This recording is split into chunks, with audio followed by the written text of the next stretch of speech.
અને કચ્છ જિલ્લાની વાત કરીએ તો કચ્છ જિલ્લામાં પણ કમોસમી વરસાદ પડી રહ્યો છે। ભુજ અને અંજારમાં વરસાદ વરસ્યો છે। અંજારના હીરાપરમાં વરસાદ આવ્યો છે। ભુજના મોડસર અને મોખાણામાં પણ માવઠું પડ્યું છે।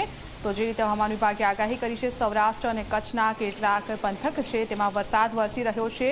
કચ્છ જિલ્લામાં કમોસમી વરસાદ, જેના દ્રશ્યો આપ આપની ટીવી સ્ક્રીન પર જોઈ રહ્યા છો। જાણે ચોમાસું હોય તેવો માહોલ અહીંયા સર્જાયો છે અને ખાસ કરીને ખેતરમાં પાણી ભરાયા છે, જેના કારણે ખેડૂતોની ચિંતામાં વધારો થયો છે। કારણ કે ઉનાળામાં જ્યારે પાકને તાપની જરૂર હોય, તડકાની જરૂર હોય, ત્યારે આ વરસાદ પાકને નુકસાન પહોંચાડી શકે છે। તો આ દ્રશ્યો કચ્છ જિલ્લાના છે। વાદળછાયું વાતાવરણ અને સાથે વરસાદનું પણ આગમન થયું છે। અંજારના હીરાપરમાં વરસાદ આવ્યો છે। ભુજના મોડસર અને મોખાણામાં પણ માવઠું પડ્યું છે।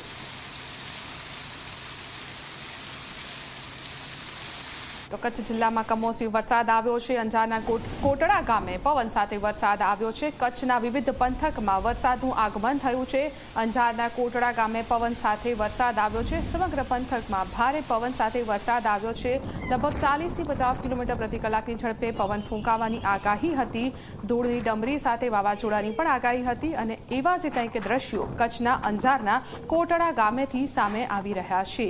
સમગ્ર પંથકમાં ભારે પવન સાથે વરસાદ છે, જેના કારણે વિઝિબિલિટીમાં ઘટાડો થયો છે અને આ કારણે ખેડૂતોની ચિંતામાં વધારો થયો છે। અસહ્ય બફારાથી તો રાહત મળી છે, પરંતુ જગતનો તાત ચિંતિત છે।